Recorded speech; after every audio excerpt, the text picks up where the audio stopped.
Have you ever trusted someone completely, only to feel the sting of their betrayal? It hurts, doesn't it?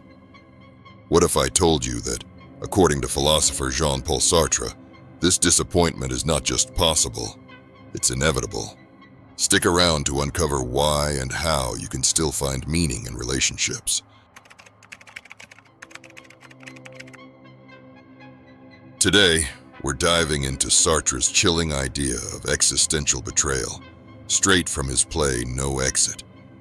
We'll explore why expecting loyalty might be setting you up for failure, and how to navigate relationships in a world where hell is other people. By the end, you'll discover a surprising way to turn this harsh truth into a source of strength. Let's start with Sartre's most famous line: "Hell is other people." It comes from his 1944 play, No Exit, where three characters are locked in a room together for eternity. There's no fire or torture devices, just each other, and that's the problem. Their hell is the constant judgment and scrutiny they face from one another. Sartre isn't saying people are evil. Instead, he's pointing out that when someone looks at you, they turn you into an object in their world, defining you by their perspective. You do the same to them. This mutual objectification creates conflict, because you're trying to be your true self while being shaped by how others see you. Think about it. Have you ever felt uneasy posting on social media, wondering how others will judge your photo or comment? That anxiety is exactly what Sartre is talking about. It's like being trapped in a room where everyone's eyes are on you all the time. But here's the kicker. This isn't just about social media or parties. Sartre believed every relationship has this tension, because we can never fully escape others' perceptions. This sets the stage for why betrayal feels so inevitable. But before we get there, let's see how this plays out in our expectations.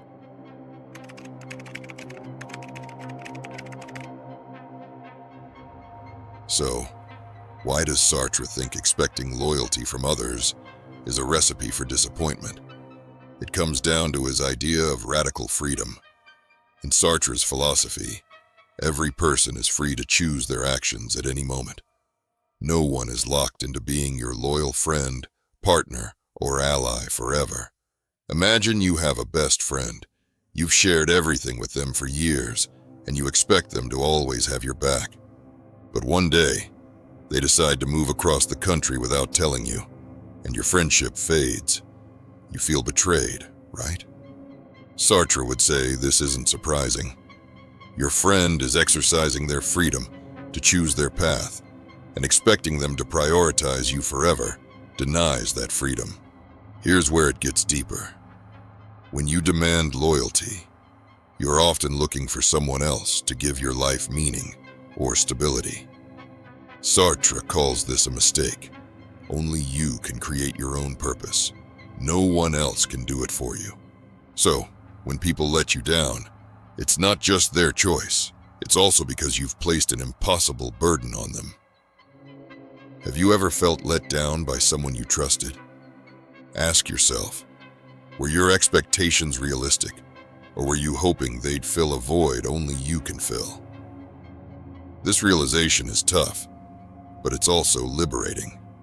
And don't worry, we're not saying relationships are doomed. Stay tuned for how to make them work.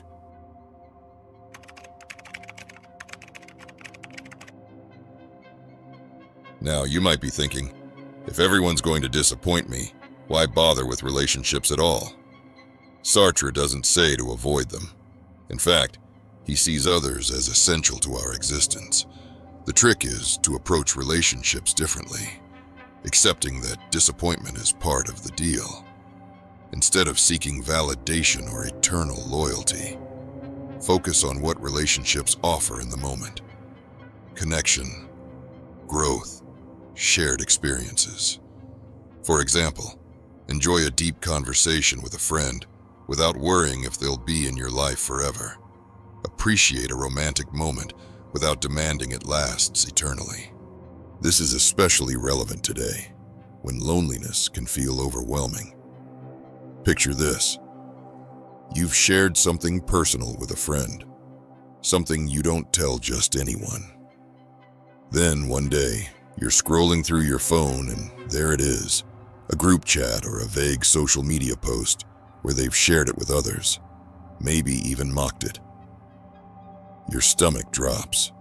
It's not just that they broke your trust, it's that they've turned you into a punchline or a story, something to be judged. Suddenly, you feel exposed, small, and alone.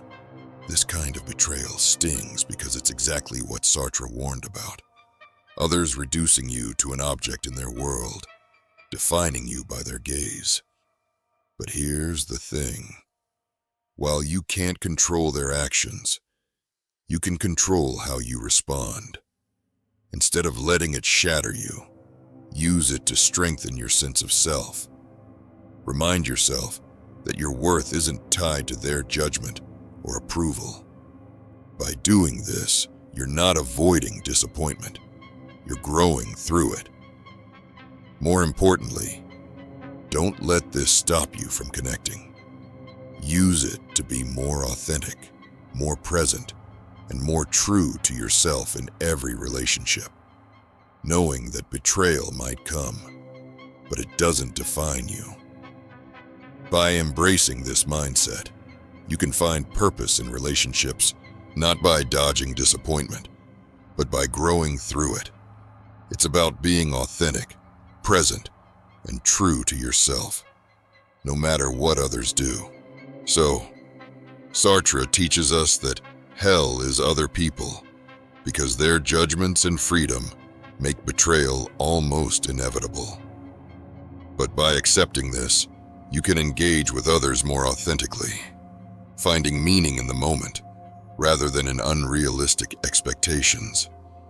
The next time someone lets you down, see it as a chance to redefine your own purpose, stronger and wiser. What about you? Have you ever faced a betrayal that taught you something about yourself? How do you handle disappointments in relationships? Drop your thoughts in the comments. I'd love to hear your stories. If this video gave you a new perspective, hit that like button, subscribe for more philosophy and psychology insights, and share it with friends who might need this. Thanks for watching, and I'll see you in the next one.